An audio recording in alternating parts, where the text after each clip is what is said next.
नमस्ते दोस्तों, मैं हूं कविता पाल और आयुर्वेदा विद कविता में आपका स्वागत है। सबसे पहली बात, इस वीडियो को लास्ट तक पूरा देखना क्योंकि मैं आज आपको एक ऐसी सच्चाई बताने वाली हूं जो आपकी पूरी जिंदगी बदल सकती है। क्या आप जानते हैं कि टाइफाइड सिर्फ बुखार नहीं है, यह शरीर के अंदरूनी तंत्र को पूरी तरह बिगाड़ने वाला एक संक्रमण है। और सबसे बड़ी गलती, सिर्फ दवाई खाकर चुप हो जाना। अगर आपको लगता है कि एंटीबायोटिक्स खत्म होते ही टाइफाइड खत्म हो गया है तो शायद आप बहुत गलत हैं, क्योंकि यह वापस लौट कर आता है और पहले से भी ज्यादा ताकतवर बनकर। इस वीडियो में हम बिल्कुल नॉर्मल भाषा में समझेंगे कि टाइफाइड होता क्या है, इसके लक्षण, जांच और एलोपैथी डॉक्टर क्या करते हैं, और सबसे खास बात कि आखिर ये बुखार बार बार क्यों आता है, आयुर्वेद इसे जड़ से कैसे खत्म करता है। सबसे जरूरी बात क्या है कि हम बात करेंगे उन बिस्किट, ब्रेड और नमकीन की जिन्हें हम बीमारी में पहली पसंद मानते हैं, जबकि यही हमारी बीमारी को और बढ़ाते हैं। तो चलिए बिना देर किए शुरू करते हैं कि टाइफाइड होता क्या है। तो पहला सवाल तो यही है कि टाइफाइड है क्या। तो सबसे पहले समझेंगे कि टाइफाइड एक बैक्टीरियल इन्फेक्शन है और इस बैक्टीरिया का नाम है साल्मोनेला टाइफी। यह बैक्टीरिया आपके पेट और आंतों में जाकर आपके पूरे पाचन तंत्र को चौपट कर देता है। यह शरीर में कैसे आता है, इसे समझते हैं। यह आता है दूषित पानी, बासी बासी खाना या किसी संक्रमित व्यक्ति के फेशियल ओरल मतलब रूट से। यानी अगर किसी संक्रमित व्यक्ति ने सोच के बाद हाथ नहीं धोया और उसने आपका खाना छू लिया तो वो बैक्टीरिया आपके पेट में पहुंच गया। और यही कारण है कि भारत जैसे देशों में जहां साफ पानी और स्वच्छता की व्यवस्था कमजोर है, टाइफाइड बहुत आम बीमारी है। अब समझते हैं कि टाइफाइड के लक्षण क्या होते हैं। देखिए, टाइफाइड को अगर हम नॉर्मल भाषा में समझें कि इसमें आता है तेज बुखार, और ये कोई साधारण बुखार नहीं है। ये पहले धीरे धीरे चढ़ता है और रात के समय और बढ़ जाता है। बुखार इतना तेज होता है कि मरीज को कभी कभी ठंड लगती है और कभी-कभी भी होती है। सिर में सिर दर्द बना रहता है और भारीपन होता है। पेट की खराबी रहती है, कुछ लोगों को कब्ज होता है और किसी को दस्त हो जाते हैं, और किसी को पेट में दर्द या ऐंठन बनी रहती है। ठीक है, भूख नहीं लगती है कि मुंह का स्वाद बिगड़ जाता है, कुछ खाने पीने का मन नहीं करता है, शरीर पे गुलाबी दाने। अगर आप गौर करें तो कुछ लोगों की छाती या पेट पर हल्के गुलाबी रंग के दाने निकल आते हैं। ये टाइफाइड का क्लासिक संकेत है। याद रखिए कि अगर बिना सर्दी जुकाम के 3 दिन से ज्यादा बुखार तेज आए तो वो टाइफाइड हो सकता है। ऐसे में डॉक्टर को दिखाना बहुत जरूरी है। अब समझेंगे कि इसकी जांच कैसे होती है। ठीक है, अब मतलब जब लक्षण देखते हैं तो सबसे पहले लक्षण देखने की बारी आती है, और जब हम डॉक्टर के पास जाते हैं तो वो सबसे पहले आपका विडाल टेस्ट करवाते हैं। ये होता है कि इसमें आपके खून की जांच होती है जो टाइफाइड बैक्टीरिया के खिलाफ बने एंटीबॉडीज को चेक करती है। लेकिन इसमें एक सेफ्टी वाली बात यह है कि आपको ना विडाल टेस्ट 100% सटीक नहीं होता है, इसका ध्यान रखना जरूरी होता है, क्योंकि कभी कभी इसमें नेगेटिव रिपोर्ट भी आ जाती है और कभी कभी फॉल्स रिपोर्ट भी होती है। ये अब समझेंगे कि एलोपैथी डॉक्टर क्या करते हैं। ये जांच की पुष्टि होने के बाद आपको एंटीबायोटिक्स का कोर्स देते हैं, जैसे सिप्रोफ्लॉक्सिन, एंजिरो एंजिथ्रोमाइसिन या सफिक्साइजम। ये दवाइयां जो होती हैं बैक्टीरिया को मारने का काम करती हैं। इसके अलावा अगर आपको तेज बुखार होता है तो वो पैरासिटामोल जैसी दवाइयां दे देते हैं जो नॉर्मली हम बुखार उतारने में लेते हैं। और हाँ, वो आपको सबसे जरूरी सलाह देते हैं कि पानी उबाल कर पियो, शरीर में पानी की कमी ना होने देना और दवाइयां टाइम पर ले लेना। लेकिन यहीं पर गैप आता है कि आपको ये नहीं बताया जाता कि आपको क्या खाना है, क्या नहीं खाना है, कैसे खाना है और बीमारी के दौरान किन चीजों से बचना है। आपको सिर्फ दवाइयां दी और आप घर आ गए। ठीक है, यहीं से ही आपकी असली परेशानी शुरू होती है। अब हम समझेंगे कि टाइफाइड वापस क्यों आता है। ठीक है, इसके वापस आने के क्या कारण हो सकते हैं। अगर आपका देखिए मतलब क्या होता है कि कुछ लोग ना बुखार उतर गया, ठीक है, तो 3-4 दिन में ही दवाई लेना बंद कर देते हैं, जबकि डॉक्टर बोलते हैं कि आपको पूरा कोर्स करना है। अगर 7 दिन का या 14 दिन का मतलब जो भी हो, आपको वो पूरा कोर्स करना होता है, और आप क्या करते हो कि बीच में ही दवाइयां छोड़ देते हो। इससे क्या होता है कि जो बैक्टीरिया हमारी आंतों में छिप कर बैठ जाते हैं वो दोबारा से एक्टिव हो जाते हैं। अगर आपका इम्यूनिटी सिस्टम कमजोर है ठीक है। इससे क्या होता है कि बैक्टीरिया आपके शरीर पर बार बार हमला करता है। अगर आपका इम्यूनिटी सिस्टम कमजोर होगा तो आप दोबारा बीमार पड़ जाएंगे। ठीक है।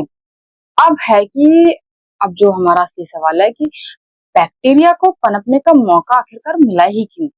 क्योंकि हमारा पाचन तंत्र कमजोर था, इम्यूनिटी सिस्टम कमजोर था और यहीं से शरीर में आम जमा होता था, मतलब कि विषाक्त पदार्थ। और आयुर्वेद क्या करता है कि इसी चीज पे काम करता है। आप समझेंगे कि एलोपैथी वर्सेस आयुर्वेद में कि एलोपैथी मतलब आधुनिक दवाइयां हमारे लिए क्या काम करती हैं। वह बैक्टीरिया को मारने के लिए एंटीबायोटिक्स देते हैं, ठीक है, कि बुखार को तुरंत नीचे लाएंगे और इसके लिए आपको पैरासिटामोल मिल जाएगा, बल्कि यही सिस्टम को मतलब लक्षणों को दबाने का काम करती है। इसके साथ जैसे ही आप दवाइयां बंद करते हैं, अगर शरीर का कोई अंदरूनी हिस्सा इम्यूनिटी सिस्टम अगर कमजोर है तो ये दोबारा वापस आ जाएगा। जबकि आयुर्वेद इसमें क्या करता है, आयुर्वेद मानता है कि बैक्टीरिया सिर्फ माध्यम है, कारण नहीं। असली कारण आपकी पाचन अग्नि है, मतलब जठर अग्नि का मंद हो जाना और शरीर में आम का जमा हो जाना। आयुर्वेद सबसे पहले आपकी पाचन अग्नि को मतलब जगाता है, आम को बाहर निकालता है, आपकी प्रतिरोधक क्षमता को मजबूत करता है ताकि बैक्टीरिया वापस ही ना आ पाए। ठीक है। करते हैं उस बात की जो हमने शुरू में बोला था कि ब्रेड बिस्किट नमकीन जो हर भारतीय घर में होता है। जब किसी को बुखार आता है तो हम सोचते हैं कि रोटी तो खाएंगे नहीं, नहीं तो हमारा पेट खाली रहेगा, चलो हल्का फुल्का ब्रेड ले लिया, बिस्किट ले लिया, नमकीन ले लिया, कुछ ना कुछ ले ही लेते हैं। दोस्तों ये ही सबसे बड़ी गलती है। क्यों? क्योंकि आपका डाइजेशन सिस्टम पहले से ही कमजोर है, आपकी पाचन अग्नि वैसे ही बुझी पड़ी है। ब्रेड बिस्किट या नमकीन ये सब मैदा और चीनी से बना होता है, ये चीजें पचती नहीं बल्कि आंतों में चिपक जाती हैं और आम मतलब विषाक्त पदार्थ का निर्माण करती हैं। नतीजा क्या होता है कि बुखार बिगड़ता है, कमजोरी आती है और रिकवरी आपको देर से होती है। तो सही क्या है? आयुर्वेद कहता है कि जब पाचन कमजोर हो तो पाचन पर बोझ मत डालो, हल्की उबली हुई खिचड़ी लो, मूंग की दाल का सूप लो या फिर सब्जियों का सूप लो, गुनगुना पानी पियो, नारियल पानी पियो, तुलसी अदरक की चाय लो। और बिस्किट ब्रेड जो बाहर का खाना है, तला भुना है, मसालेदार है, ठंडी चीज है, इनको आपको बिल्कुल अवॉइड करना है। याद रखिए कि दवाएं चाहे कितनी भी लग जाएं, अगर खाना ठीक नहीं किया तो बीमारी ठीक नहीं होगी। दवा का असर तभी होगा जब आप पाचन को साथ देंगे। ठीक है। अब हम चलते हैं अपने घरेलू उपाय और सावधानियों की तरफ। हम क्या घरेलू उपाय कर सकते हैं? नंबर 1 कि आप तुलसी प्लस काली मिर्च का काढ़ा, अगर सर्दी खांसी भी है तो तुलसी के पत्ते और चुटकी भर काली मिर्च को पानी में उबालकर दिन में 2-3 बार पिएं, यह इम्यूनिटी बढ़ाता है। ठीक है। नंबर 2 है कि लौंग और इलायची का पानी, 2 लौंग और 1 इलायची पानी में उबाल कर पिए, यह बुखार को कंट्रोल करने में और पाचन को सुधार करने में आपकी हेल्प करता है। नंबर 3 है अदरक नींबू शहद, मतलब गुनगुने पानी में अदरक नींबू का रस और शहद मिलाकर पिए, इससे शरीर को ताकत मिलती है और पानी की कमी नहीं होती है। देखिए हमको प्रिकॉशन क्या क्या रखने हैं, हमको पानी हमेशा उबाल कर पीना है, भले ही आपके पास आरओ फिल्टर हो। ठीक है। आपको हाथ को धोना है कि अगर आप वॉशरूम जा रहे हो, उसके जाने के बाद आपको खाना खाने से पहले हमेशा साबुन से हाथ धोने हैं। बाहर का खाना बिल्कुल अवॉइड करें जब तक ठीक ना हो जाए, आराम करें। ठीक है। और डॉक्टर की जो दवाई है उसका कोर्स जो है उसे पूरा खत्म करें, भले भले ही आपका फीवर उतर गया हो। यही छोटे छोटे प्रिकॉशंस हैं जो हमको ध्यान रखने हैं। और नहीं, अगर आपने ध्यान नहीं रखा तो आप एक जो आपको 7 दिन में दवाई असर करती है वो 1 महीने में करेगी, इस बात को याद रखना। अब तक हमने इस बात को समझा है कि टाइफाइड होता क्या है, इसके लक्षण, जांच और इलाज, एलोपैथी सिस्टम क्यों दबाती है और बुखार बार बार क्यों आता है, आयुर्वेद कैसे जड़ से और इम्यूनिटी से सुधार कर काम करता है, और सबसे जरूरी बीमारी में खान पान का कितना बड़ा रोल है। हमें इस बात को समझना बहुत जरूरी है कि दवाइयां तो जरूरी होती हैं, लेकिन सही डाइट और सही आराम बहुत जरूरी है। आपसे प्रण लें कि बिस्किट ब्रेड को भगाओ और अपनी पाचन शक्ति को जगाओ, बीमारी को दबाओ मत, उसे जड़ से मिटाओ। और सबसे बड़ी बात कि सिर्फ दवाइयों पे मत लटके रहो, अपनी लाइफ स्टाइल और खान पान को भी सुधारो। क्योंकि सेहत का असली राज जो है दवाइयों में नहीं, आपकी थाली में छिपा है। तो उम्मीद करती हूँ कि ये वीडियो आपको पसंद आया होगा और आपको कुछ नया सीखने को मिला होगा।